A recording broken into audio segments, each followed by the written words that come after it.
Cabot Phillips and Trump 2020 Campaign Advisory Board member Harlan Hill. Danielle, to you first then. Again, the North Korean leader is not a nice guy, by all indications. A lot of family members have disappeared. Mysteriously. And millions of his people are starving and worse. So we have no choice but to talk to him because he's the guy. That's all I'm saying. I couldn't agree more with you, and I don't think there's anything more important, honestly, than denuclearization of that peninsula or proliferation more generally. I love the way you said that, peninsula. Peninsula. Beautiful. You can take the Kiwi out of New Zealand, but you know what I'm saying. But I think all leaders, including President Trump, walk a very fine line. Would there be a photo opportunity? What will our children's children think of making this deal, which is really, really important, but giving the gravitas, I suppose, and perhaps a state visit is discussed, or giving the gravitas to this person who is really right. But even Kim Jong-un at the Rose Garden says something about America, says something about our values and what we're willing to do and who we're willing to talk to.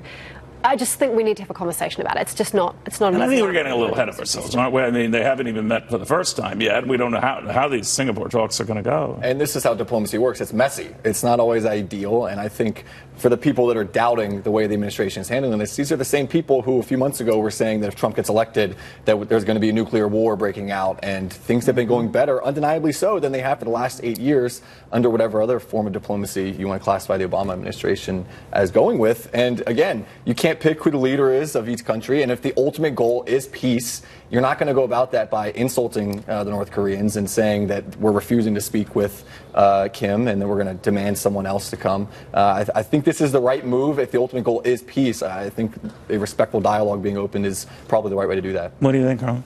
Let President Trump be President Trump. I mean, we've had presidents for literally decades try to bring North Korea to the negotiation table, and he's finally been able to do it through a little bit of aggressiveness, the right amount, not too much, and here we are. And we're days away from a historic summit that may lead to the denuclearization of the Korean Peninsula. I don't say it as nicely as you do, but sadly you didn't. Yeah, no, it's my South Carolina accent. I got you. But I'm incredibly excited by it. This will define the first term of his presidency if he's able to accomplish it. Let all of the people in the peanut gallery say whatever they want to. What the president's done already is remarkable. Let's see if he can close the deal, and I believe he will. With these things, I think you're always damned if you do, damned if you don't, right? And historically, they don't make as big a difference, sadly, as you would think. By that definition, Jimmy Carter would have been reelected in a landslide after the Camp David Accords. He was not. And George Bush Sr., after the great liberation of Kuwait, the same thing, and he did not. So you look at these as independent events. Having said that, how does this event shape up for you, the pressure that's on the president about, they always talk, who needs something more, who needs a deal more? To me, the North Korean leader needs it a lot more. But right. Well, I mean, North Korea is economically completely in complete economic destruction. As you said, they are political prisoners. Clearly, the dear leader wants some economic sanctions lifted. They want to be legitimized as a nation state. This is one of those things that will help legitimize them. They're talking with Japan. There are all these other heads of state meetings going on. They want legitimacy. I think a foreign policy win would be excellent for the president. Your point is well taken about what really matters in elections. Is it really domestic politics, or is it big foreign policy wins? And I tend to think it's domestic politics. The glow doesn't last long on these sort of things, fairly or not. I did find it a little rich, though, guys, when a lot of Democrats were saying, well, as long as we're not giving hundreds of billions of dollars in aid to these guys, I'm thinking Iran. All right, but you know what I mean? It's a little rich, but what do you think? I think that, again, with the midterms coming up, a lot of the people that the Republicans are going to be counting on to defend their House seats and Senate seats are not people that are going to be necessarily swayed by, peace with North Koreans. I think that, again, it is domestic policy that I think is going to be most important to many of these voters. And this is certainly something that President Trump can tout, and rightfully so, if the talks move forward. But I don't necessarily think it's going to be the most defining moment of his presidency in the first term. I think it's going to be more economic. Far more instrumental is the relationship we have with China. With China. Well, absolutely. But I'm looking at this from a historical perspective. What are historians 20, 30 years down the road going to say about this administration? If he's able to take the nuclear weapons program from North Korea without giving them a dime, then that's an enormous achievement that President Obama couldn't achieve with Iran. He's going to get George Bush some money. beforehand. I think Well, some money's gonna- beforehand. Well, he may open the floodgate to investment, which is what that they Okay. want, but I don't think that he's going to necessarily go as far as President Obama did to help the Iranians launder money. So the president is on the right track here. Let's give him time. And the mainstream media is Well, not no going one to- likes the idea of giving money to bad guys, whether it was this perception of what we did with Iran or what we potentially could do with North Korea. So I see your point. But invariably, that's how the world works, and that's how deals are made, right? No, sure. And to get back to the Iran point, the Iran money was held, frozen. It was assets of Iranian people, number one. And then the other piece of money was actually interest on an arms sale that had gone through in 1977 or so before So you're saying a lot everything of it was fell. their money that had been frozen. Exactly. So there And a was lot of it was safely kept away on pallets and planes. Yeah, right. Yeah, under the cover of darkness, right? And we also now that the Obama administration, in the waning days of the administration, opened up the U.S. banking industry for some unknown. Well, reason. I don't want to rehash So, that, anyway. but I know your point is, all I'm saying is that it's always difficult when you make overtures to people who were enemies, right? Right. I think the ultimate solution is just to send Dennis Rodman and let him keep doing his thing. Love that guy. Trump said he's not going to do that, which I think is smart. But he likes him, but he said he did not invite him. The president did not Maybe he invite just Dennis invited Rodman. himself. He just I don't showed know. up. He's probably got a standing invitation. That's what this is how it appears to an Well, I outsider know like Rodman me. was the force behind the scene that got this thing going. We don't know. Whatever works, we works. report. You wonder about it. All right. Nice. Thank you very much. Does the president have a little bit too much oomph and power when it comes to tariffs? A lot of people say yeah. And by the way, are these people? The Republican senators who say enough is enough.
Your colleague, Senator Corker, is among those. There are others as well, and maybe you're among them, who thinks that this should get, a Senate yay or nay when we are looking at tariffs, when we are looking at doing what the president is indicating, tariffs and the like.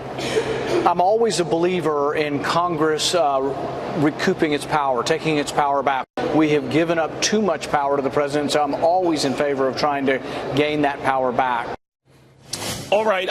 There are a lot of Republican senators who feel that way, are concerned that the president, any president, takes too much on his own when they decide things like tariffs and trade issues that typically are the responsibility of Congress. And more to the point, when it comes to international arrangements, the United States Senate. America Majority CEO Ned Ryan is here. Ned, this could be a moot point because I can't envision Mitch McConnell pursuing a vote on this for the time being, and nor is he.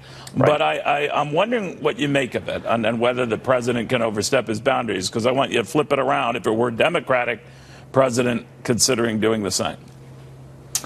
Well, I know hell is freezing over at this very moment because I'm about to agree with Mitch McConnell because he thinks what Donald Trump is doing is both legal and lawful because of the national security implications. And that's the key difference here, Neil. I think if any president, regardless of party, could make a strong, compelling case that there were national security reasons involved for tariffs, I think I would have to agree regardless of party affiliation. And we have to ask ourselves, Neil, what superpower in its right mind would allow another country to decimate its steel and aluminum industries and, oh, by the way, stand by and watch our allies kowtow to that country instead of standing with us, who's been their longest and strongest ally? So I think Trump is absolutely right in this situation. I think Mitch McConnell is right as well. This is a national security reason, and that's what we need to focus on. All right, but when it ensnares the Canadians, I mean, when I think of national security, I absolutely think of China. I absolutely think of Russia. Right. I don't think of the Canadians. But it comes to steel and aluminum imports, and I would actually say, okay, for Canada, Mexico, and the European Union, who are obviously throwing a great fit at this very moment, let's look at Australia and Argentina and Brazil and South Korea. When we had conversations with them about steel and aluminum tariffs, they said, let's negotiate a better deal, and they decided to put a quota on their steel and aluminum imports in the United States. And so there's a deal that can be struck. And so I would say to Canada and Mexico and the European Union, make a deal, or better yet, Neil, why don't we just do away with tariffs so there aren't tariffs on either side of this and we move forward that way? I think that's a brilliant I think there's a path forward. If nothing else has come of this dust-up on trade across the globe, is that a lot of people have come to the realization that whether it's the Chinese or a lot of even of our European friends, they do rig their markets, their economies, their currencies, et cetera, no more so than the Chinese. So that's an education there. That has a value. Whether this is the answer, I don't know. But do you worry that in trying to protect one industry, this president and any president down the road that might consider doing the same would be hurting lots of other industries, and Congress would be remiss if it didn't do something about that? Well, I look at these tariffs as mainly a negotiating tool. I know that he has to put a little bite behind him. That's why he said, you don't just take them last seriously. week. By the way, the markets appear to agree with you. They don't think it's ever going to happen, but it could happen. It could happen. It could happen, but at the same time, I mean, let's not forget, Canada has almost 20,000 tariffs that are implemented. And we have all these trade imbalances and trade deficits with these countries. And quite frankly, Neil, forget the steel and aluminum situation. I think what Trump is saying, enough of what we've had in the past. We're having a new era, new rules of engagement. We're going to have fair trade. And I got to tell you, I'm deeply frustrated with our European allies, who not only do we have trade deficits with, they need to step up to the plate and actually meet their 2% GDP NATO requirements instead of acting like belligerent little children. It's time for them to step up. And the thing at a time, my friend. I mean, there's so many fights. But the thing that frustrates me, Neil, in this post-World War II era, I think a lot of our European allies think we're still living in the decades right after World War II, when we bore most of the economic burden of rebuilding Europe, of rebuilding their economies, and then bearing most of the burden of common defense. And what Trump is saying is, hey, we're now in the 21st century. The rules of engagement are going to change. We're going to have to figure out better trade agreements, and you're going to actually have to contribute more to the common defense. That's how it's going to work moving forward, and I view these tariffs as a negotiating tool to get us to that point. All right. Thank you very much, my friend. Good seeing you. Ned Ryan, the American Majority CEO. Earlier, you might recall on this broadcast, we were talking about when, if ever, that IG report, Inspector General report, on Director Comey, the former Director Comey, and everything else, the machinations at the Justice Department and the Obama White House. Well, now we're told that that will come out June 14th. We'll have more after this.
All right, it's going to be a summit for the ages. I'm not talking about Singapore and that North Korean powwow the president is going to have. I'm talking about the one just days before when he lands in Quebec City for the G7 event. Our Rick Leventhal is there right now.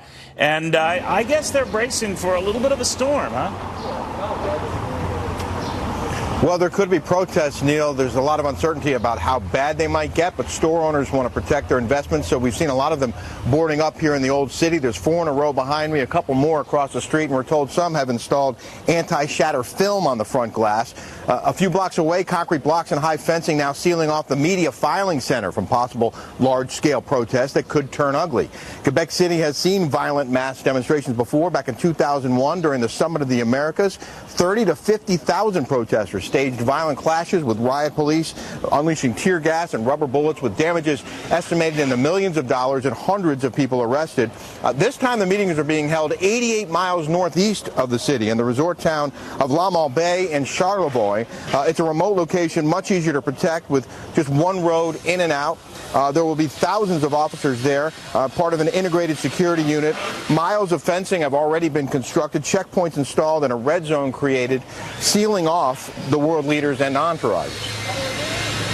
We are going to apply some techniques, like I say, to make sure that it doesn't escalate. We have thousands of police officers that are going to be present during the event and are ready to take action. Because the G7 is 2 hours away, Neil, authorities do expect the majority of the protests could be here in Quebec City, and it could get bad. The first mass demonstration expected a couple of hours from now, and then tomorrow is being called a day of disruption. So we'll wait and see. When they talk about a day of disruption, is it just over President Trump, or is it just all these rich nations coming together? Well, it's pretty much all of them. They say, and here's a list: capitalist exploitation, colonialism, racist and sexist politics, pretty much big business, big government, not fighting climate change, and supporting fossil fuels among the beefs. Wow, it's a lot of beats, a little time, and a very quick conference at that. Thank you, my friend. Look forward to your reports from there. By the way, we will be monitoring that as it's going on in Cavuto Live on Saturday, 10 a.m. to 12 p.m. Anything can happen, and usually does at these things. This could be a little bit more controversial than a lot of people thought, since the president is taking on our allies when it comes to trade. He might have an easier time with the North Korean leader, the way things are going. We're all over that. See you then, the 5.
One section of this country believes slavery to be right.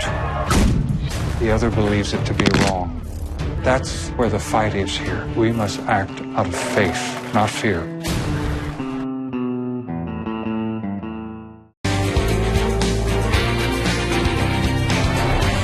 Hello, everyone. I'm Dana Perino, along with Kimberly Guilfoyle, Juan Williams, Jesse Waters, and Greg Gutfeld. It's 5 o'clock in New York City, and this is The 5.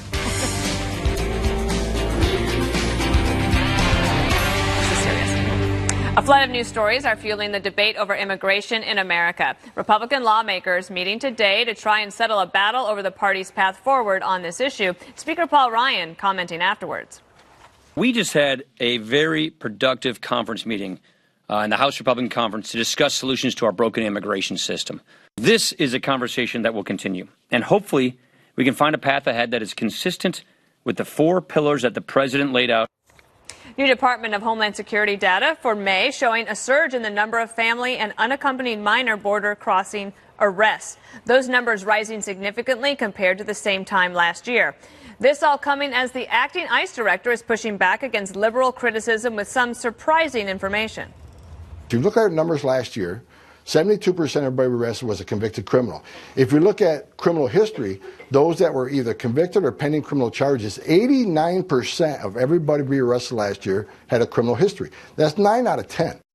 And the Democratic mayor of Philadelphia is celebrating a court ruling against the Trump administration on sanctuary cities by doing this. A sanctuary city, yeah. The White House is calling those dance moves quite disgusting. And the arrest of an illegal immigrant, New York City pizza delivery man, is making national headlines. Pablo Villavicencio is facing deportation after being detained earlier this month while dropping off food at a military base. Guards there discovering an active ICE warrant while doing a background check. So lots of immigration stories to talk about today. Kimberly, I'm going to give you the run of the table. Which one do you want to talk about? Yes, all of it. I want to take the table. So I think it's particularly interesting to me here. It's like when you look at this, you see it as sort of a human interest story, somebody trying to work, do the job, and nevertheless has an active detainer in the system. This is the pizza delivery man. Absolutely, pizza delivery man. And so when you see a situation like that and you show pictures of him and his family, you think, wow, what are we going to do about people like this who are trying to make a living, but nevertheless, the law is the law, right? That there was an active detainer. It has to be upheld. If they have a detainer, they're remiss if they don't take Well, and the he had promised a judge in 2010 that he would leave within 2 months. And he didn't. People overstay. You hear that all the time. Nice people with nice families, but you have to have some bright line rules here or we won't have order in a lawful society. And we have an obligation to do that because the rules can't apply to some people but not to others. So you want to have uniformity, you want to be fair in the way that you handle it, but part of that fairness is an approach where the law is actually enforced. And partly for him, for the pizza delivery man, I mean, maybe you shouldn't go to a military base, possibly. I don't know. I don't know. No pizza for you? Yeah, I don't know. Yeah, I mean, he didn't have the right ID, so you can't blame the guys at the fort for what they're doing because they have to follow the law because you can't have somebody who is an illegal fugitive, he's actually a fugitive because of 2010, he didn't leave, to show up there. That's just, you would lose you would be punished, so I get the side. However, you feel bad for this guy because you're in a system where we are struggling to stay ahead, keep our head above water. So this non-criminal pizza guy gets screwed. And it's because the Democrats won't let even feds go after the bad guys. The hammer that we use gets wider and blunter. Yeah. So we do get the 9 out of 10. But we also get the 1 out of 10 because we have to hit everybody. And I go back to one thing I've always said about the media narrative on this, which is really screwing up this debate. They make it about 2 ideas only. Either you're for total immigration or you're a xenophobe. And the fact is, with immigration, you can hold a portfolio of positions, right? You can be for some immigration, you can be against some immigration. You can be specific kinds and give special credit to people who contribute. But at the same time, you could want to build a wall and say you want to have a giant gate. This is very important. With immigration, you should be able to hold competing positions, portfolio positions, rather than let the media dictate the narrative and tell you it's either this or this. It can be, you can have 5 positions on immigration. And that's the healthiest way to look at this. Right. You could say the pizza guy, you know what Donald Trump should do? Donald Trump should probably try to help the pizza guy out. Trump should pardon the pizza guy. Give him clemency. Pizza pardon. Pizza pardon. And a pizza party. It's not a bad idea. It's actually not a bad idea. Isn't that a great idea? Hashtag pizza pardon. Because remember, he got the warrant under Obama. So Trump can go, this is all Obama's fault. This is Obama's fault. Let's get this guy out. Yeah, who doesn't like pizza? Well, the other thing, though, I mean... Good point, Jesse. Food court tomorrow, pizza party. It's an interesting idea, Juan. What if you could make an argument that a stronger border policy and structure, a wall, would have made it easier for people who are here and law-abiding to some sort, even though we should have self-deported, that the wall would make it better for the people who are here and want to stay and want to work and are here legally. Like, if you want to get to some sort of amnesty point, or we need another word for that. But President Trump has said he's willing to do a lot on DACA. If the Democrats would give him a little bit of money for the wall, they might be able to get some sort of grand bargain. Yeah, Why do you that's look a so bad confused? deal. Well, I Why was is that trying a to bad listen. deal? I That's was a trying to great listen deal. to you to respond to your question. That's the art of the deal right there. Right. But on the pizza guy, this is so crazy to me because this guy's been in and out of this place, this installation in Brooklyn, many times, and he has issued ID by the city of New York where he lives. His wife's an American citizen. He has 2 children born here in the USA, and he's applied for legal status. So he was in the system, applied. So what you guys say is absolutely true, that he was told in 2010 to leave but did not leave at that time, since applied.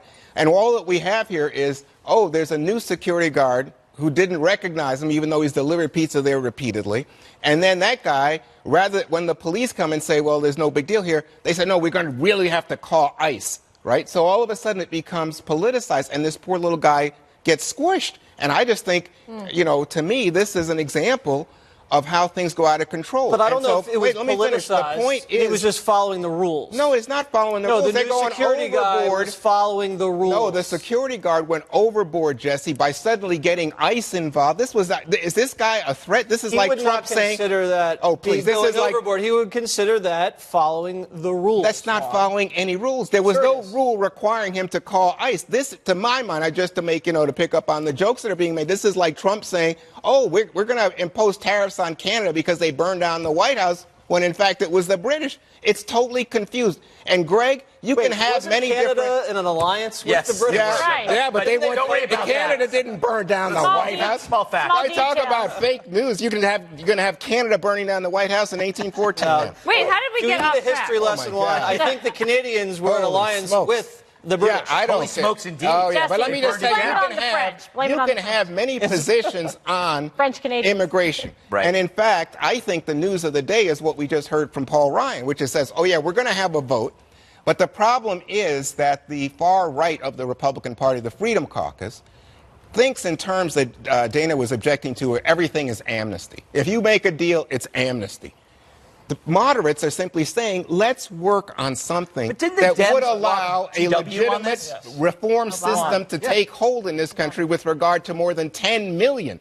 Because you got more than 10 million people. You can't do a pizza guy job on all 10 million Well, people. you can have a lot of different positions on immigration, and all of yours happen to be wrong. Thank you. I think what we're talking about here I would agree is with you, but then we'd doing both be wrong. a deal on immigration. That hurt my brain. Where Is you this guy something? where you secure the border and then you take care of the people that are inside the country right now. What we've done for decades is give them amnesty and not secure the border. And that's why we keep on having these problems. The Democrats will not secure the border, that's why there's no deal, Juan. Let me just because you're going to keep having people come in illegally until you solve that problem. Jesse, first of all, this is not about amnesty. This is about us as an American people who have more than 10 million people here illegally. And a part of the negotiation is putting a pathway to citizenship not for on the him. table Wait for a second. DACA Will you people. listen to someone else? Pizza, Let but someone else. the pizza guy would not.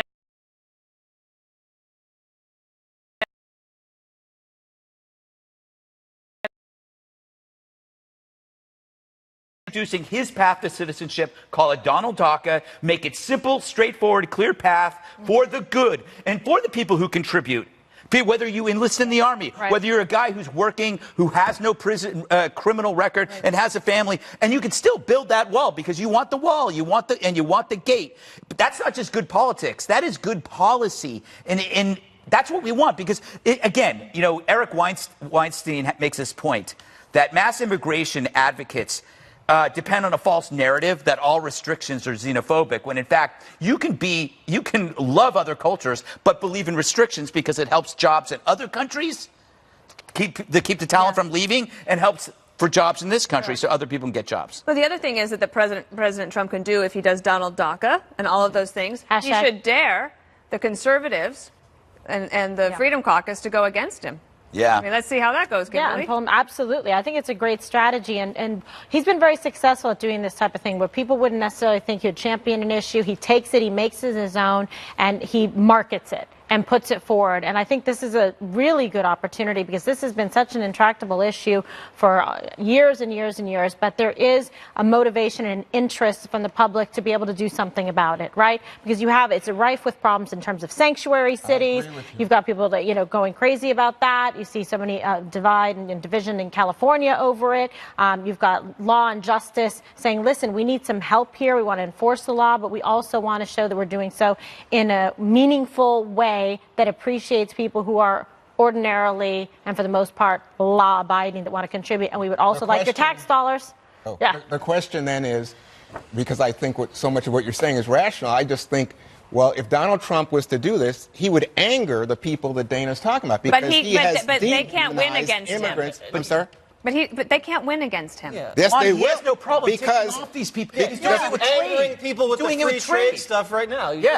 No, but he's angering people. He's throwing tariffs around like crazy. That's anti-free and half trade. the Republicans exactly, which upsets people like me. I don't think he cares. You don't think he cares, but he's got to care going towards the midterms about his base. And that's why the Freedom Caucus says we don't want a vote in Congress because they're worried that hardline anti-immigrant conservatives will say, oh, what happened to the pledge to fight these horrible immigrants? You can still do it in December. Do it after the election. But you need the wall funding. Build the wall. That makes one side happy, and then you have the gate. All right. Time magazine with a provocative new cover taking aim at President Trump for pushback against the Mueller probe. We'll discuss next. You be the pretty and I'll be the funny. You plant the flowers, I'll plant the kisses. Baby, let's get right down to business. I'll hang the pictures, you hang the stars. You pick the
I'm Jacqueline. Hi, I'm Heather. My name is Julene. I'm on Match because I'm ready to find my partner. Looking for a real relationship? I'm looking for a serious relationship. There's someone who can grow with me. Check out Match right now for free.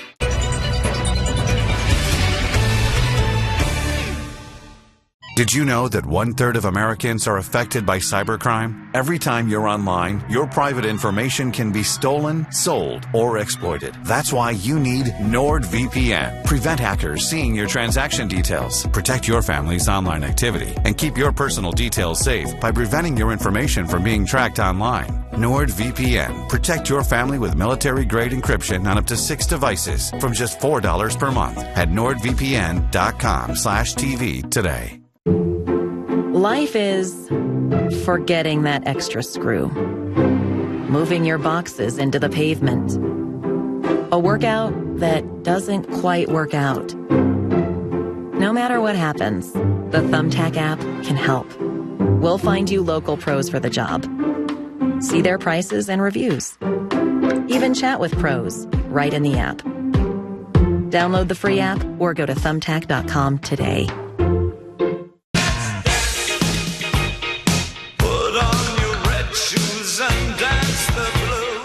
As President Trump fights back against the special counsel's Russia probe, attacks from the left keep on coming.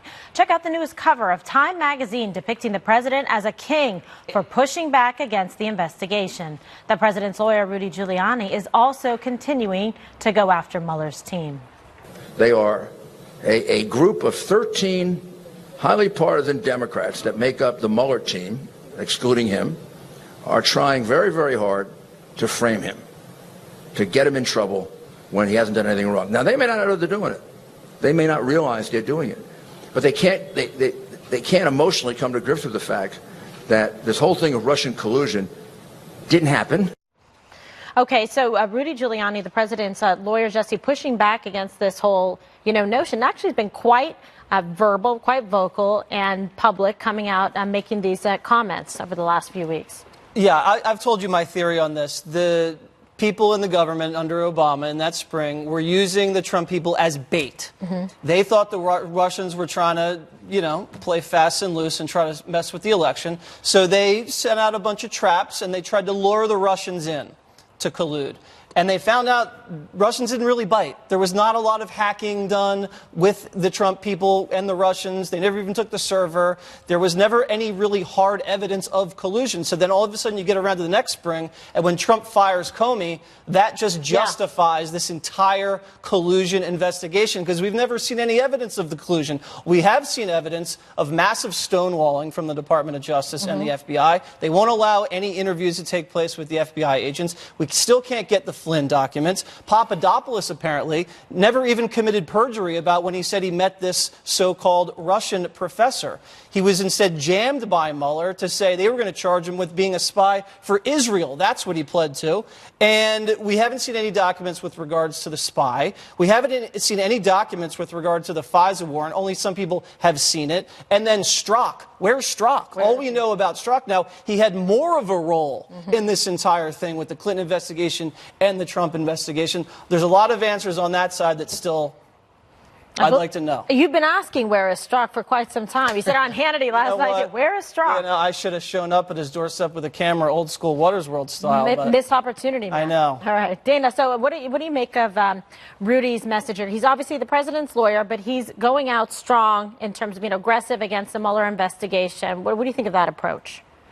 Well, I guess in the court of public opinion for the president's base, it works very well for him at this point. And then I think that one of the reasons that there's not been any evidence, there's either two reasons. Either there is no evidence, or it's because the Mueller team doesn't leak.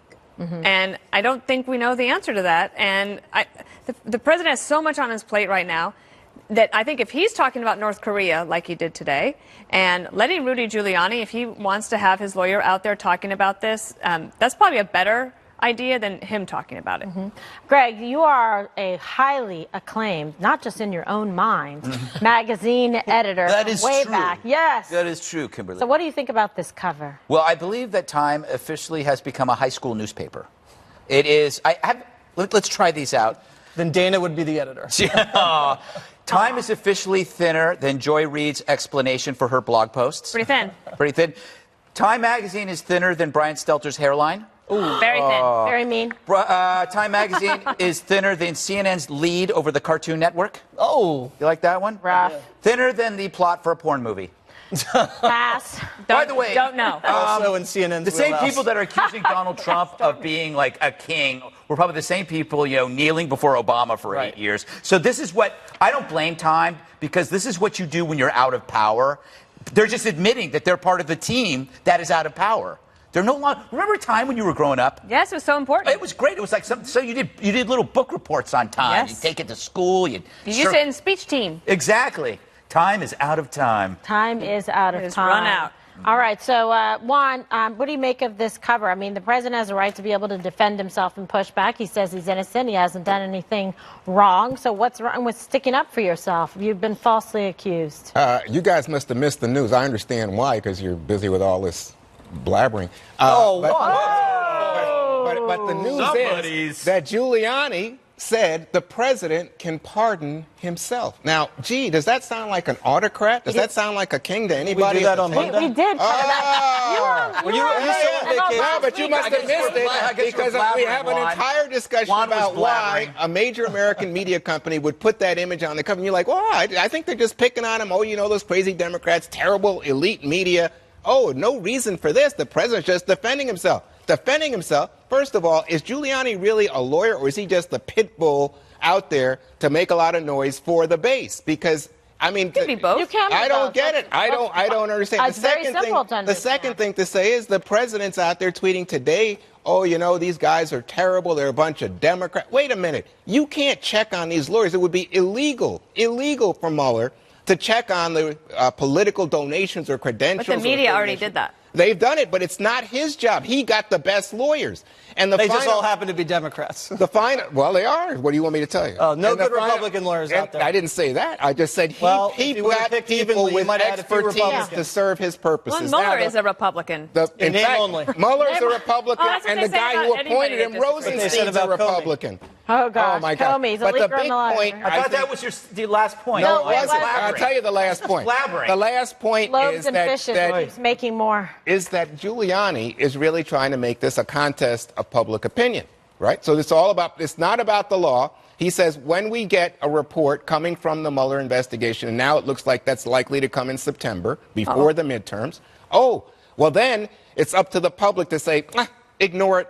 And he has what's the president's rating among Republicans now? High 70s or 80s? 87. Right. So it's near record numbers because in this current political environment, if you're a Republican, well, forget if you're a moderate, you've got to be a Trump Republican, and anything that the king says, you got to bow down. Yeah, never mind the fact that we might be entering a historic stage with North Korea. We've got low unemployment. We have more jobs. You want to talk about something else, Let's Greg? just talk about something else, Trump. Greg. But you know what's so? Because last time I read the Constitution, the president, and just like any of us, has a right to defend himself, his campaign, his family against false accusations. That's what makes this country Well, let's great. see if so it's he's not false. committed any crime there. Maybe it's not false. We'll get the results of that.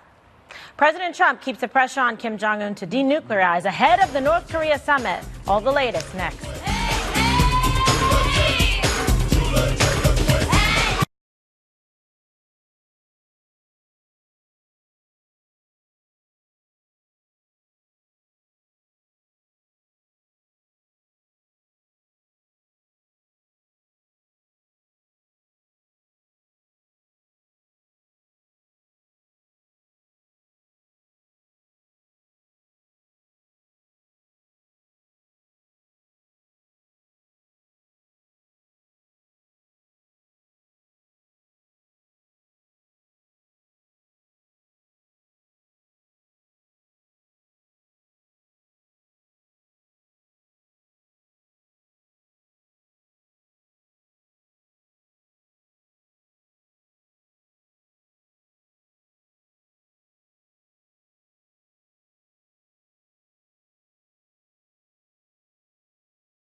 welcome back. President Trump saying he, quote, certainly, end quote, would invite North Korean leader Kim Jong-un to the U.S. if the high-stakes summit in Singapore goes well. But that's not the only news the president's making about the upcoming nuclear talks. I don't think I have to prepare very much. It's about attitude. It's about willingness to get things done. This will not be just a photo op. They have to denuke. If they don't denuclearize, that will not be acceptable. We cannot take sanctions off. The sanctions are extraordinarily powerful. Secretary of State Pompeo announcing today that Kim Jong-un has personally told him he is prepared to denuclearize. But I got to go to Jesse, because, Jesse, you are my inside man for all things Trump. Or Rocket Man. Or Rocket? Yes, that's also his area of expertise. Yes, thank you, Kimberly. He and Dennis Rodman know Kim Jong-un personally? Yeah, the Worm and I went over there last year. It was off the record, so you didn't hear about it. Wow. What's the question, Juan? Wow, I'm stunned. Okay, well, anyway, so I see the president there, Jesse, and he says, I don't need to prepare for what would be the biggest diplomatic meeting in his tenure. How can that be? Well, remember what he said about the first debate? You know, I'm not really preparing. I don't need to cram. And then he left a lot on the table. So I hope that's a lot of bluster, and he is kind of brushing up on what he needs to brush up on. But I understand where he's coming from, because it's a very clear strategy. It's either you're going to denuclearize or the sanctions will remain and they'll get ratcheted up. Right. And you don't really have to prep that hard, but he will, and I'm sure he'll do it on the plane ride over there. But Pompeo, I mean, it's this pretty startling announcement to hear that Kim has actually told him verbally that that is his goal, to denuclearize. So I'm really glad to hear that, and he told Dennis Rodman that in not so many words as well, so it looks like it's consistent. We talked about the other day of, we're trying to lure him in with the goodies and capitalism in America and Singapore, and that's why he's dangling the Mar-a-Lago summit out there, and that's pretty attractive for someone like Kim. He can go stuff his face and enjoy the sun and wealth, but you have a situation where Abe was here today. He's more of the hawk, the Japanese prime minister, and then you have Moon in South Korea, who's more of the dove. So Trump's going to have to play both of those guys off each other. And then China, who knows what they want? They might like North Korea status quo, because I don't know how they're going to feel with a bunch of American allies and, capitalist democracies hovering right around their doorstep. So we'll see what happens. So Abe was here, the Japanese prime minister, Kimberly, and he was making the point to President Trump that you've got to deal with human rights. I think the Japanese have 12 citizens still being held by North Korea.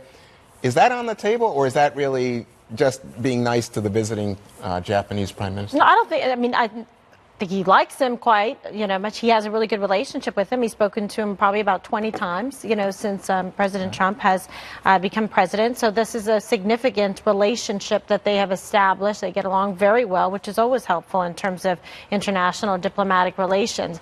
I think that he's being honest and forthright with him. And I think with somebody like, President Trump, who thinks out of the box, right, that's a businessman at his heart, like Greg always says from Queens, everything's on the table till he decides it's not.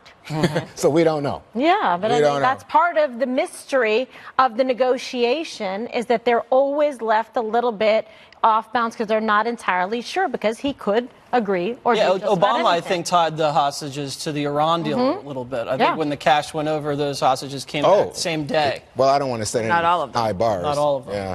But, Dana, this comes to an interesting point. The Democrats sent a letter, Schumer and some of his followers, to President Trump today, and it said, unless we're able to verify and unless you have Kim Jong-un dismantling his weapons, what is this about? Well, but that is exactly what Pompeo and President Trump reiterated today. I understand that Democrats want to be on record. Senator Warren was on the Daily Briefing today, and she was very supportive of President Trump, saying, well, again, we'll see what happens, but, cautiously optimistic and supportive. I do want to point out one thing. So Abe's concerned about the Japanese people, worries about these Japanese hostages or people who are being held in North Korea. At the very end of the press conference today, after the questions were all asked, the president said, I just want to take a moment.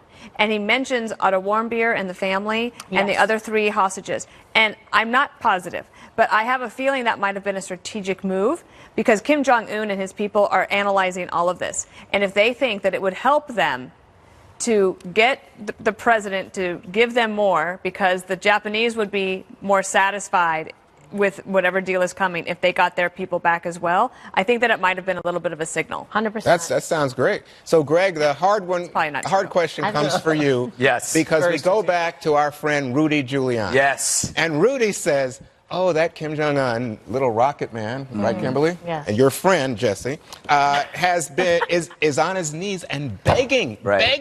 Well, So Dana's talking about signals. What kind of signal is this? This is the most, I think the most important thing that was said at this table is surprisingly what Dana said. No, I'm kidding. I'm joking. Great It's point, a joke. Journal. No, because it was the North Koreans are analyzing Yes. everything, and they're not just analyzing the White House. They're analyzing the press and how the press presents this. And this show. And I believe that they watch everything. Someone's got to put a sock in Giuliani's mouth.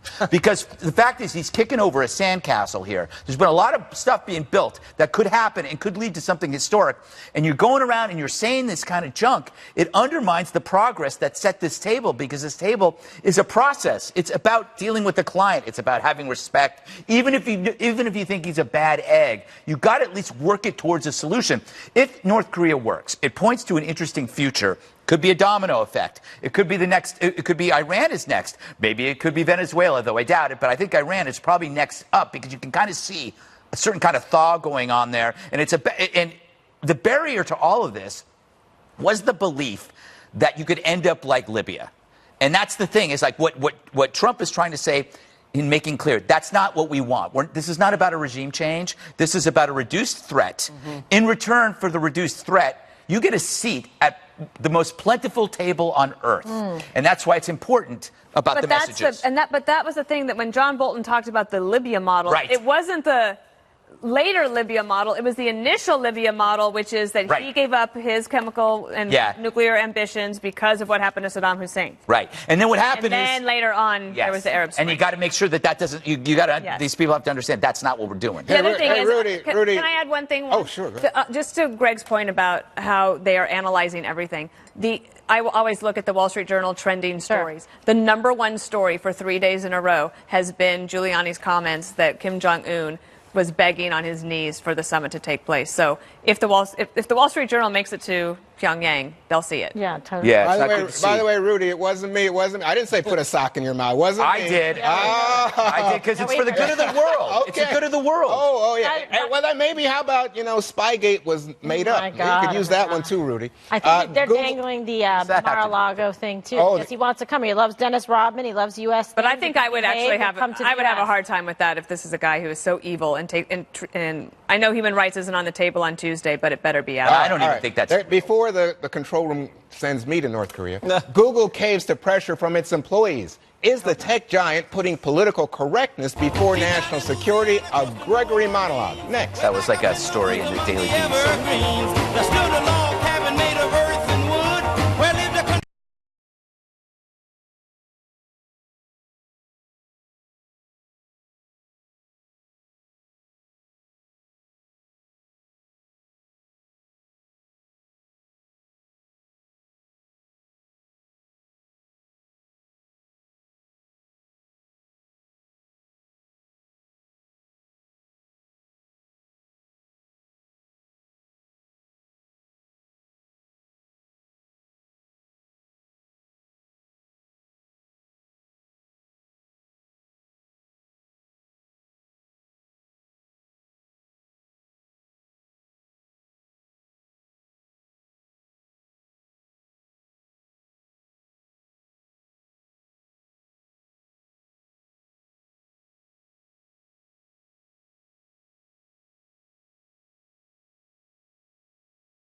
Do a Google search for callow jerkwads, and what do you find? Google itself.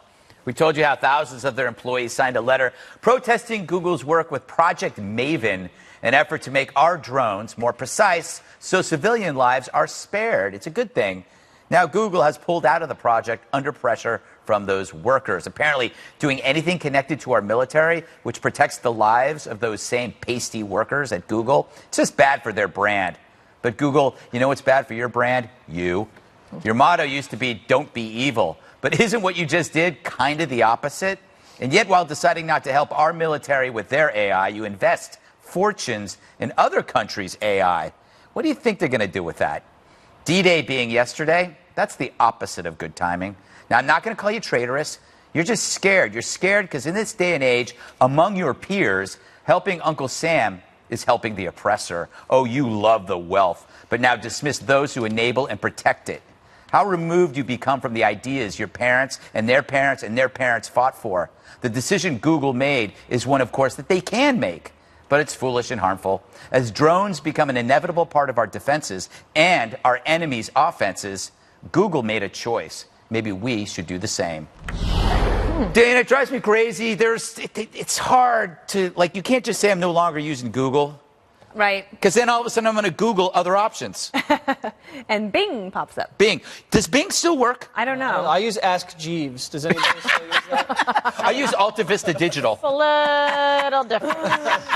Yeah. Well, and Google is it's such a huge company. It's not just a search engine. Yeah. And what's interesting about this is that Eric Schmidt, the former CEO, he is on the Defense Intelligence Advisory Board. He would have stuck with it. But because he's very concerned about, especially with China, for example, and technological innovations and what it could do to our future. And if you want to be safe and protected in America, then you should probably help our military. This is what gets, because Schmidt's no longer there, correct? He would, and they're selling stuff to China, or they're working with China, Google, right? Yeah, I'm afraid to criticize Google because they might leak my search history, and then I'm toast. But I will say... Why did you just say that out loud? I will say it's a weasel move because you're helping the country offensively because you reduce civilian casualties, and then defensively because the terrorists are getting access to drone technology, so you want to defend against that. America, in a sick way, is almost too safe. Do you remember World War I, World War II? The threats were everywhere. We had domestic attacks. People were getting shipped overseas to fight for our country.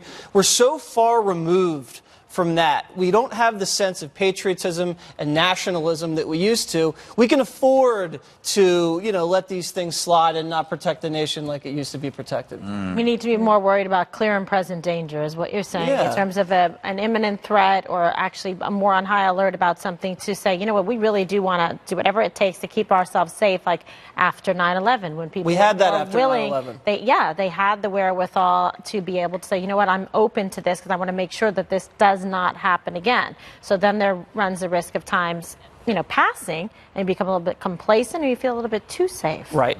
It's a wake-up call then. Well, it's obviously their business. We talk about businesses can do whatever they want. The NFL can do what they want. Google can do what they want. But the nature of this technology, by its very precision, is designed to reduce collateral damage. Correct. So what could be their argument other than they want to appear PC and not be seen working with the defense? Oh, no. In fact, I'm sort of surprised at your reaction to this, because if I told you that I was going to invent something that allowed for constant surveillance by artificial intelligence, I think generally Greg would say, nah, that's... Oh, I'd be for it. Yeah. Constant surveillance. Are you kidding me? I'd have drones in my house if I could. Oh, is that right? You bet. Well, I think I might already. Little drone man. Little drone man. Yeah, you gotta be nice. You gotta be nice to him. That is nice. Oh, that was nice. Yeah. We don't want to see you get mad at him. No, you don't. Okay, but I'm just saying, when you think about the idea that you are empowering drones to have the kind of facial recognition, body motion you think, wait a second, where is privacy? Where are my rights? Where are my protections as an individual? So you can say, oh, what this is make our drones more effective, but I think then it starts really, how would you say, escalating, and the bad guys get it, and then suddenly we're in trouble too. That's why I think. So you asked me because I'm a big... It's about military. Well, if it's about military, I'm on your side because I want our military to be strong. But I don't think that everything should be in the military's hands, Greg. I don't think that. The only thing is, it's going to be in somebody else's hands. It's in the Chinese military's They hands. don't have that. If But they will. Your point is prospectively. That's It's illogical. I can't believe they caved to 4,000 employees. I agree. Come Well, on. maybe people have I want to return to the caves. People are thinking. Am I right? There's no Google in caves. I don't even know what that means. Because there's no Wi-Fi. There's no Wi-Fi in caves. There's a bumper sticker or a T-shirt. All right, finally, real evidence of collusion, but maybe not exactly what the left was looking for. The video next.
It's time now for Water's World, sort of.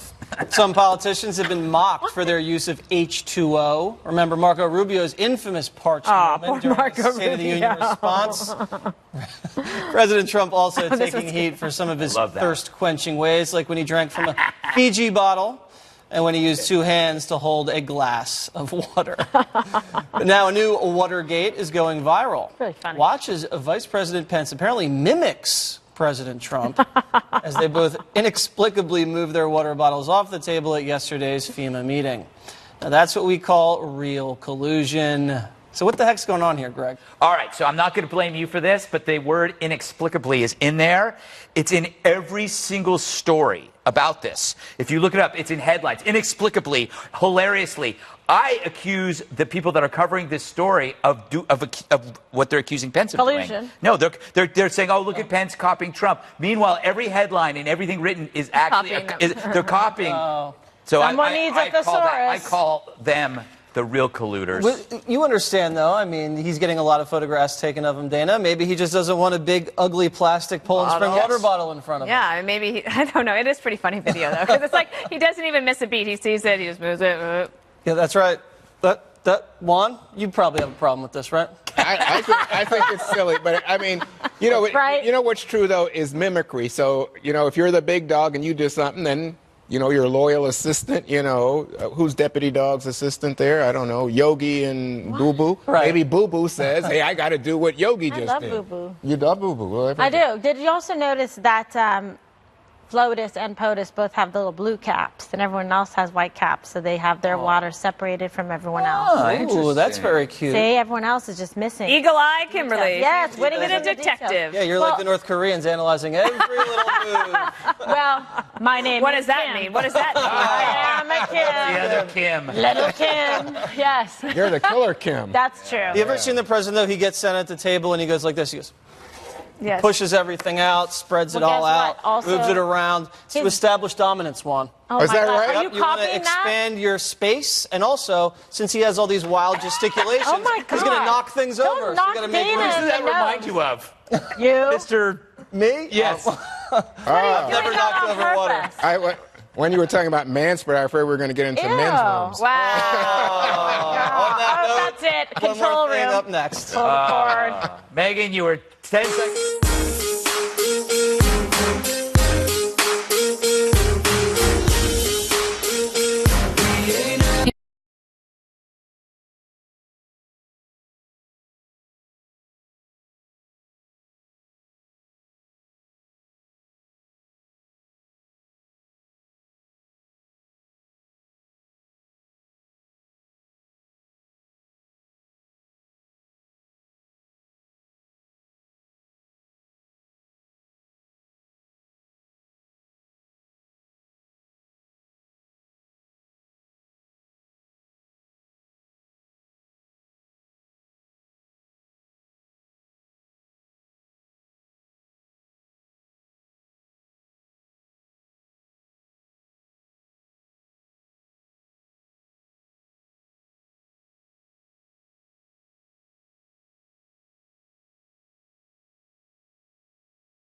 one more thing. That was probably the best commercial break in a long, long time. Very good. I spiked your water. Pull it together, and I'm going to tell you my one more thing. Okay, today, Oklahoma's Rogers State University unveiled their Wall That Heals. It's a traveling replica of the Vietnam Veterans Memorial from Washington, D.C. The wall was installed by veterans and volunteers over the last couple of days, headed by the Oklahoma Military Academy Alumni Association. The exhibit memorializes the 58,000 men and women who made the ultimate sacrifice during the Vietnam War. The exhibit opened this afternoon, and it's going to remain open around the clock until Sunday, June 10th at noon. The Education Center allows visitors to locate specific veterans' names on the wall while also providing meaningful information about the war and the memorial. So if you're anywhere near Claremore, Oklahoma, I encourage you to visit this amazing tribute. So great.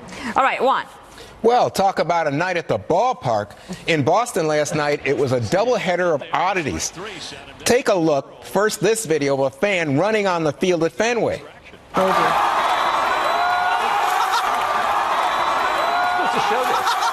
Right. Yeah, it wasn't the fan being on the field that drew a roar from the crowd. It was the blindside hit from the security guard that took him out.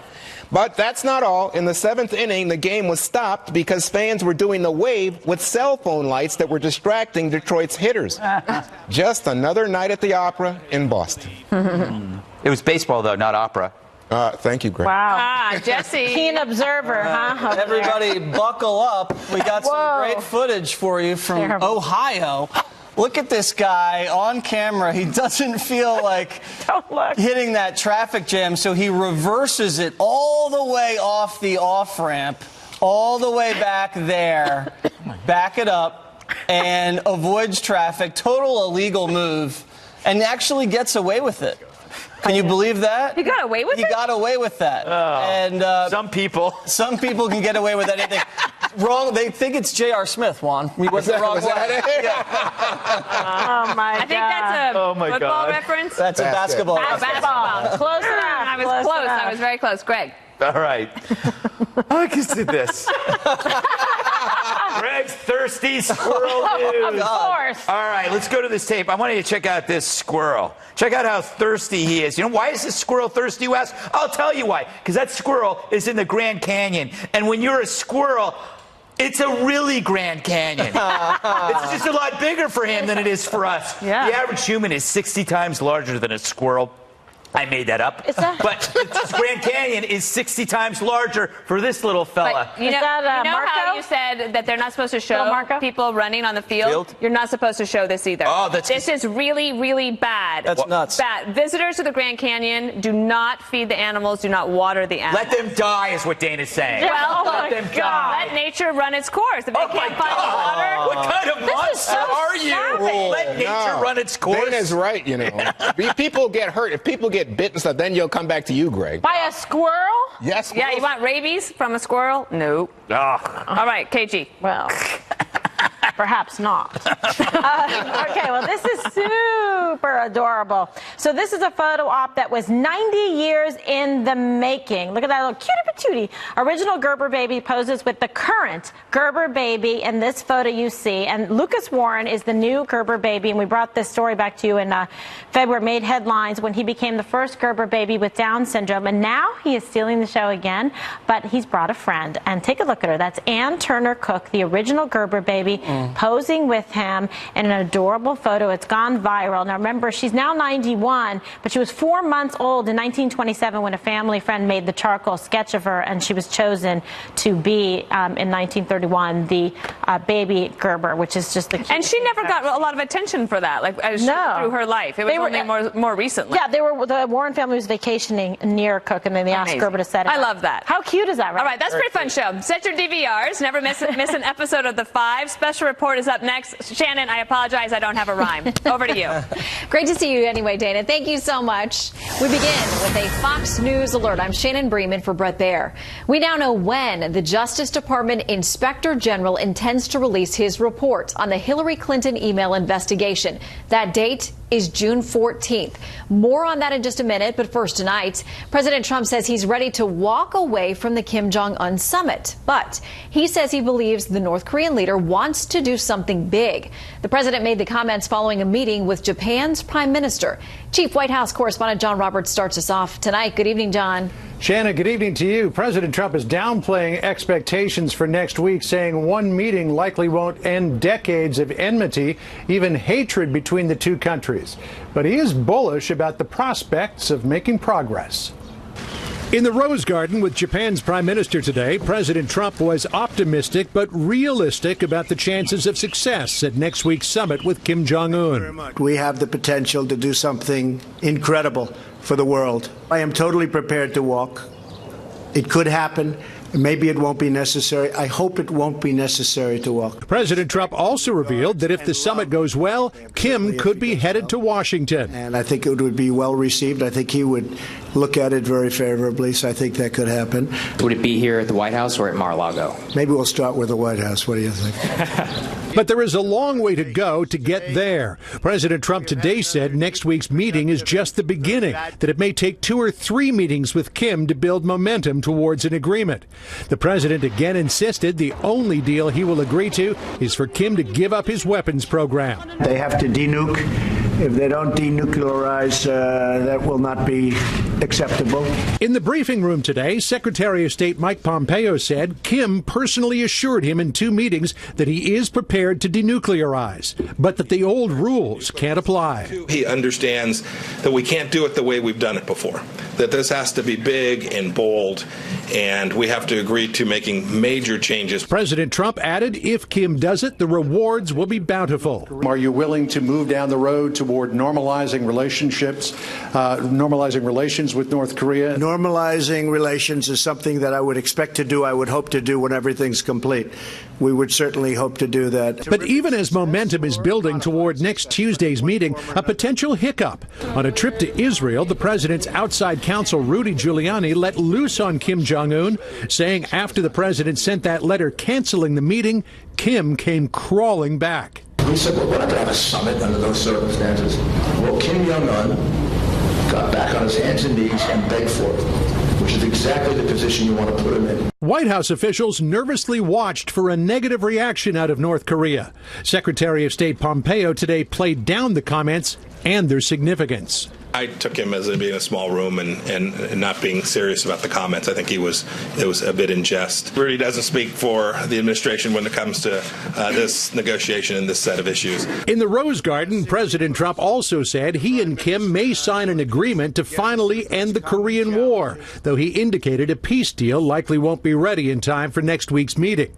And he went some distance to revealing the content of that letter Kim Jong-un had delivered to him last Friday. It was really a very warm letter, a very nice letter. I appreciated it very much. And nothing other than we look forward to seeing you, and we look forward to the summit, and hopefully some wonderful things will work out. The prospect of Kim Jong-un being seen here at the White House or the United States and North Korea normalizing relations is really something that nobody could have even predicted a year ago. But President Trump said a normalization of relations won't come until after North Korea has dismantled its nuclear program in a way that is complete, irreversible, and verifiable. Shannon? All right, so we won't expect that White House visit just anytime too soon. Don't hold your breath. John Roberts at the White House, thank you very much.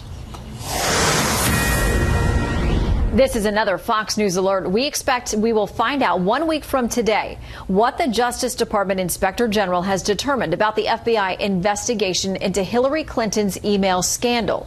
Chief Intelligence Correspondent Catherine Herridge with us tonight. She's got some breaking details. Good evening, Catherine. Well, thank you, Shannon. This is the firmest date yet from Inspector General Michael E. Horowitz with his report examining the FBI and Justice Department's actions leading up to the 2016 election. The original mandate focused on the Clinton email case, but the title of the congressional hearing suggests the scope may be broader. This comes as the push and pull over another set of secret government records intensifies. Just after midnight, a senior Justice Department official told reporters that DOJ would offer congressional leadership, known as the Gang of Eight, another briefing and access to FBI confidential source records Monday or Tuesday next week. Requested by House Intelligence Committee Chairman Devin Nunes, working alongside Oversight Committee Chairman Trey Gowdy, the records are now subject to a congressional subpoena. They are expected to shed more light on allegations an FBI confidential source contacted Trump campaign aides in the early stages of the Russia case. Multiple congressional sources told Fox the documents were promised for this morning, but the Justice Department backed out. House Speaker Paul Ryan. What we're asking for and what we require and we expect is the corroborating documents that back up that oral briefing. And last night, they could have brought it to us today, and they chose to do it next week. That doesn't help. The Justice Department official also acknowledged the records were not available to lawmakers at the last session 2 weeks ago, adding, quote, the department and FBI are prepared to brief members on certain questions specifically raised by the Speaker and other members. The department will also provide the documents that were available for review but not inspected by the members, along with some additional material. At his weekly news conference, the Speaker said he fully supports his congressional investigators and expressed frustration. It shouldn't take a Speaker of the House to have to get involved every one of these times to get the Department of Justice or any department in the executive branch to comply with congressional oversight requests. Democrats dismissed the president's spy allegations and defended special counsel Robert Mueller. There's no evidence of a spy collusion. Let's wait to find out what Mueller finds out. And everyone should leave him alone and let him get to the bottom and hear what he has to say. The House Intelligence Committee's ranking Democrat said the Justice Department offer was fraught with risk, citing the ongoing Russia case. Quote, the further disclosure of investigative materials is inexplicable. The DOJ is now reinforcing a precedent it will have to live with, whether the Congress is in Republican or Democratic hands.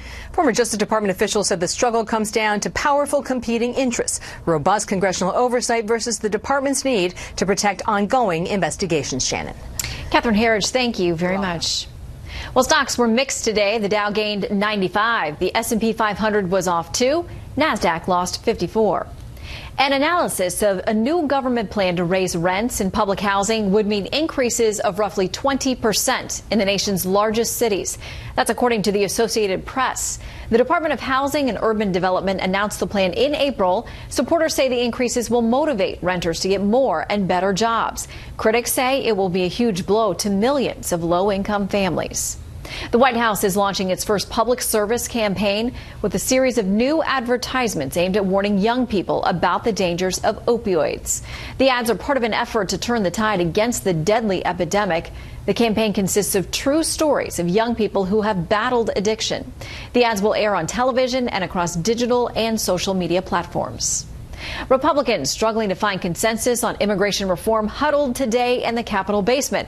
When they got out, the Republican near civil war over the issue seemed to be simmering down, at least for now. Chief Congressional Correspondent Mike Emanuel tells us why. House Speaker Paul Ryan appears to have bought himself more time on immigration, with moderates and Democrats close to having enough support to go around him. A discharge petition will not make law.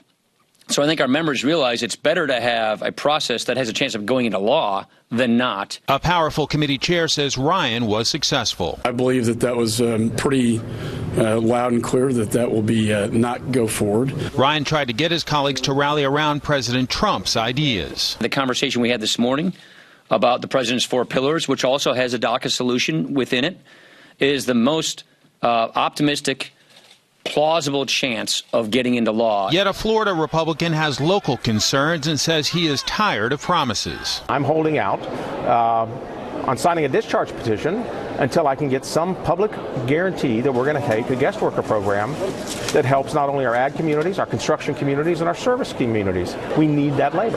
The more complicated matters addressing the young people brought to this country illegally by their parents. And there's talk of a special visa allowing them to stay in the U.S. I feel more confident leaving this meeting than I was going in, that there was going to actually be an immigration bill drafted that can come to the floor and potentially get to 218. The latest Fox poll reveals 71% favor allowing illegals brought to the U.S. as children to stay legally, with 23% now opposed. So please raise your right hands. While moderates think public opinion is with them, some conservatives say not so fast. Ultimately, what it comes down to is the citizenship question and how you deal with that. That has been the thorniest issue from the start. It remains still the most difficult issue. Every one of those bills that might come forward has amnesty in it. And I just say, give me a bill that doesn't have amnesty. Today, the House Democratic leader took this swipe as the GOP wrestles with this issue again. This morning, the Republicans are meeting on immigration. Lord knows what will come out with that. Well, hopefully, the Lord knows. We've been praying very hard on it. Some House Republicans say they're willing to give it a little more time, but a few say they want to see a concrete plan by Tuesday, which means it could be a very busy weekend of negotiation. Shannon? Mike Emanuel live for us on Capitol Hill. Thank you, Mike. Apprehensions of people trying to enter the country illegally were way up last month.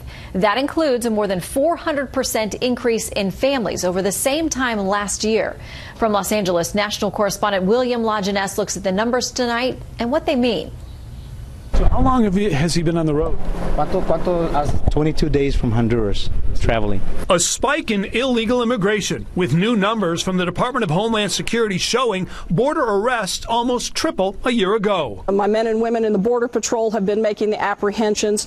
It's those loopholes in the system that need to be fixed, because those are the pull factors. Illegal immigration is a mix of push and pull, say officials, with poverty and violence in Central America and increasing bloodshed in Mexico helping drive the numbers. It's the drugs that are coming across. It is the transnational criminal organizations that are working in the area. But the Trump administration also blames pull factors like rulings requiring it to release children after 3 weeks in custody. The so-called asylum loophole, which allows some 80% of Central American families to live in the U.S., though most claims are ultimately rejected. And unlike unaccompanied minors from Mexico, the U.S. can't immediately deport Central American children. So we're trying to inform Congress, we're trying to inform the public about how these structural loopholes affect our ability to secure that border. He's claiming that this particular group, they're claiming that they were dropped off and crossed on their own. While apprehensions among Mexican and Central American families are up 435% from a year ago and unaccompanied minors up 329%, May arrests are only up 5% over April, and similar to trends in 2013 and 16.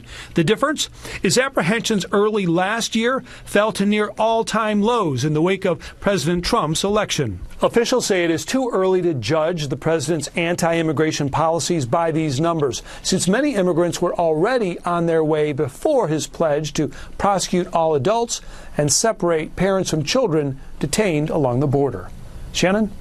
William, thank you very much.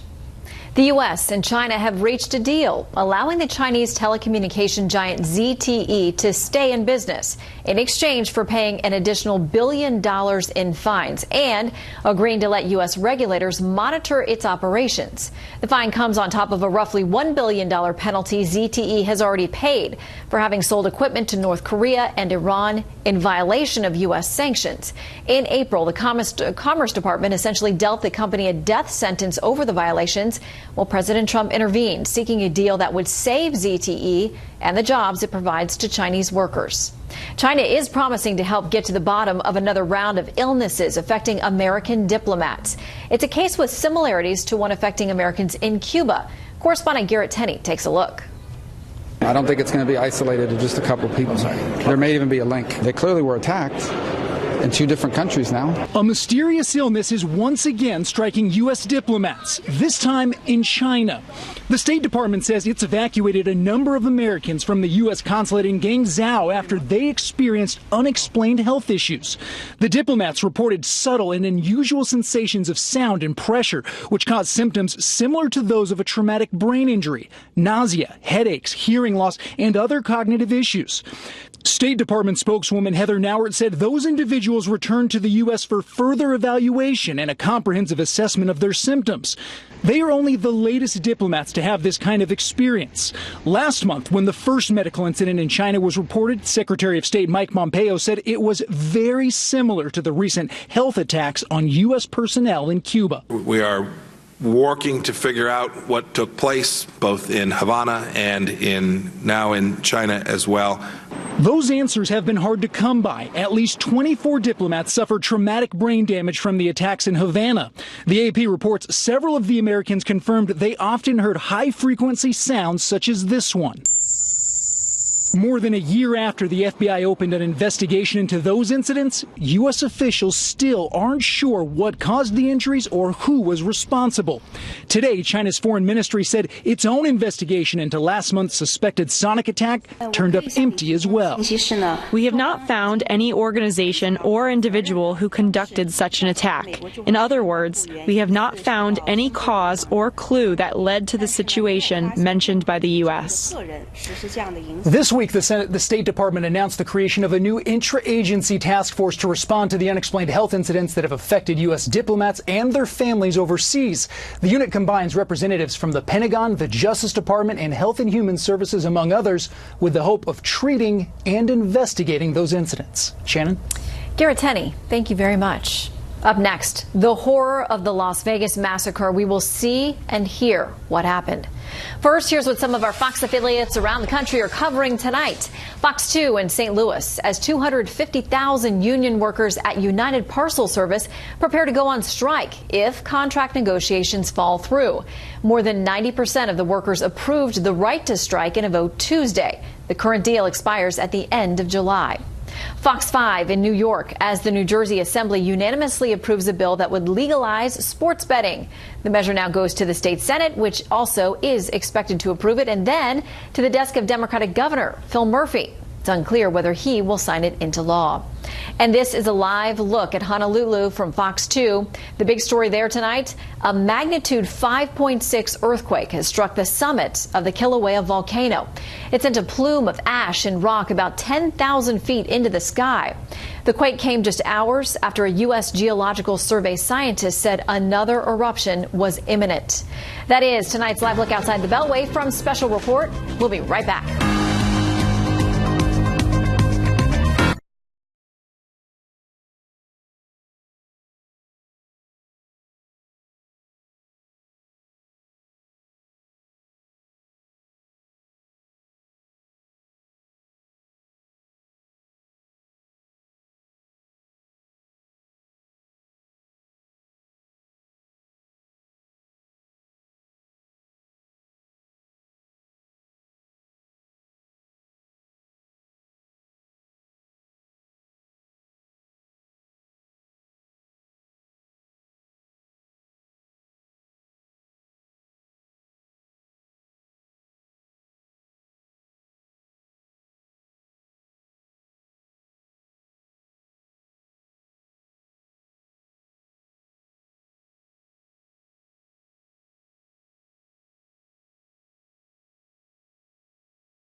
Another defection tonight from the Environmental Protection Agency. Chief Scott Pruitt has announced the resignation of his senior legal counsel.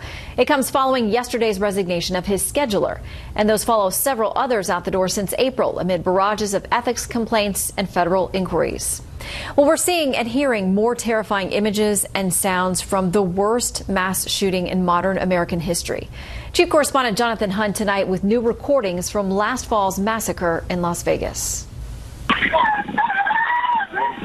The newly released video and audio capture the panic, fear and desperation of the concertgoers who found themselves under fire on that horrific night in Las Vegas. This video from a security camera on the roof of the Mandalay Bay Hotel gives a disturbing sense of what the shooter himself would have been seeing as he rained high-caliber bullets down on the crowd from his 32nd floor room. And the 911 calls demonstrate the terror felt by his victims. We have 3 gunshot wounds. Let me get you, okay, I'm going to get you to medical. Do not hang up. Please.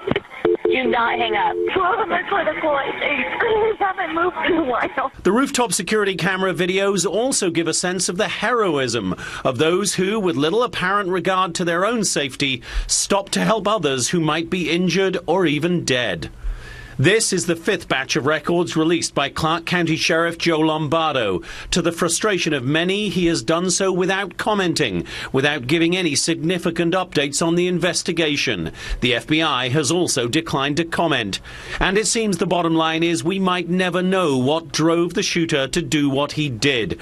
Investigators have discovered no links to terrorist groups, domestic or international. And we know little other than that the shooter, Stephen Paddock, was a wealthy gambler who had stockpiled an array of weapons and ammunition and spent several days, as these security camera videos show, coming and going from the Mandalay Bay, secretly bringing in his deadly arsenal. The sheriff, who's running for re-election this year, says he plans to deliver a final report on the massacre in August. Shannon? Jonathan, thank you very much. Some of your private Facebook postings may not have been so private last month. Facebook says about 14 million users had messages intended only for designated groups or individuals available to almost anyone because of a software bug. The company says it has fixed the affected posts and is notifying the users involved. Up next, a ceasefire in Afghanistan with only one side participating. But first, beyond our borders tonight, prosecutors in Guatemala are ordering an investigation into whether disaster protocols were followed concerning the deadly eruption of the volcano of fire. At least 99 people were killed. At least 197 people are listed as missing. The National Disaster Agency has suspended search efforts, saying climatic conditions and still hot volcanic material make it dangerous for the rescuers. Russian President Vladimir Putin says he has no plans to pull his military out of Syria, but he says he's not building permanent facilities there. Putin says the troops will stay in Syria as long as it is to Russia's advantage. An Uzbek man who drove a stolen truck into a crowd in Stockholm last year, killing 5 people and wounding 14 others, is convicted of terror-related murder and given a life sentence. The driver said he wanted to punish Sweden for joining a coalition against the Islamic State group. Just some of the other stories beyond our borders tonight. We'll be right back.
Pentagon says American forces will honor a ceasefire with the Taliban imposed by the Afghanistan government. But whether the Taliban will take part, well, that's still a mystery. Here's correspondent Benjamin Hall. For now, it's a one-sided ceasefire announced by the Afghan president, but without a response from the Taliban. Afghan President Ashraf Ghani, seen here meeting President Trump last year, said the week-long ceasefire would go into effect next week and last through the Eid holiday, but that neither the Islamic State or Al-Qaeda are included. I order all Afghan security and defensive forces in all parts of the country to stop all kinds of military operations on armed Afghan Taliban.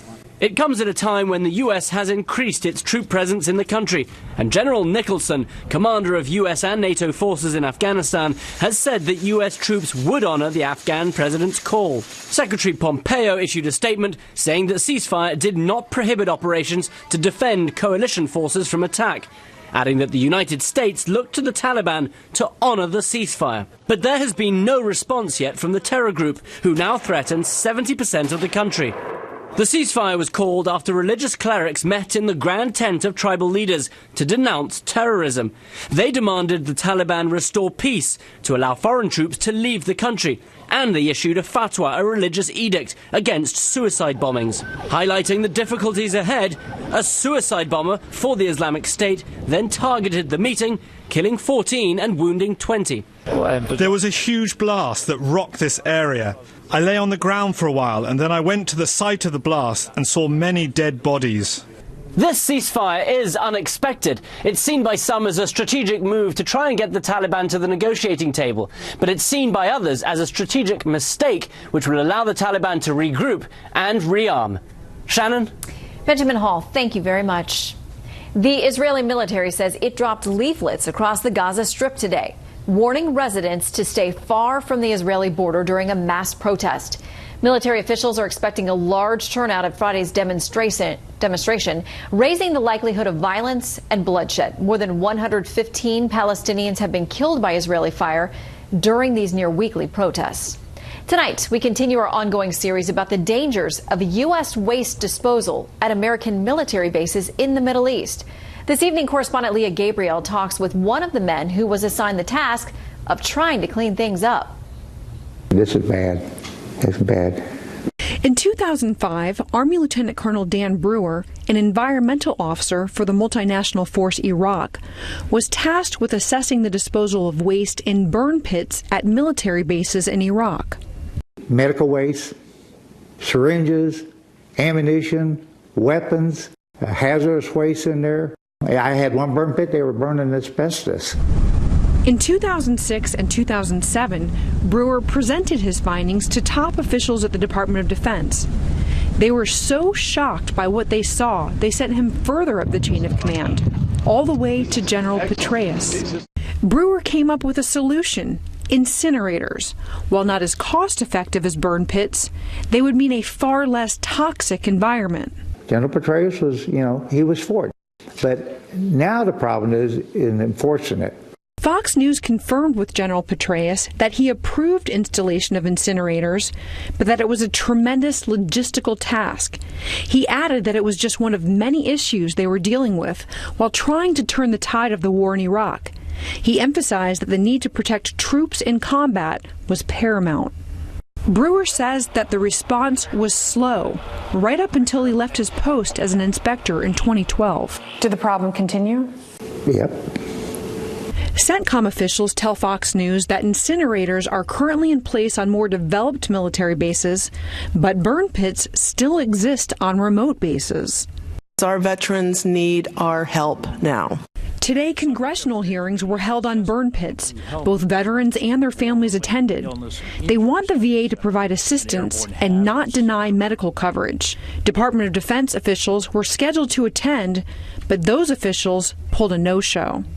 A VFW member who was exposed to burn pits called me, and she told me how her children were born with birth defects, including seizures, how they were born with high levels of heavy metals in their blood, and how she had to get a hysterectomy in her late 20s. This is not normal. Colonel Brewer fears his concerns about the pits have come true, and thousands of veterans need help. There's people right now in their 30s that was there in their 20s that have major pulmonary issues because they served in combat in Iraq or Afghanistan. I'm not only proud of my government. We owe it to them. The VA has a burn pit registry, and over 140,000 veterans have signed up. The VA encourages those on the registry to take advantage of free health exams available to them. But some veterans advocacy groups say this is not enough and veterans are being ignored. General Petraeus says now is the time to help those who sign up to serve in a time of war. Shannon? Leah Gabriel, thank you very much. There are new suggestions tonight about the possibility of life on Mars, either now or in the past. NASA scientists say their Curiosity rover has found potential building blocks of life in an ancient Martian lake bed. It's also confirmed sharp seasonal increases of methane in the atmosphere. Scientists say they cannot rule out a biological source. Well, President Trump gives his predictions on the North Korean summit. We will get reaction from the panel when we come back.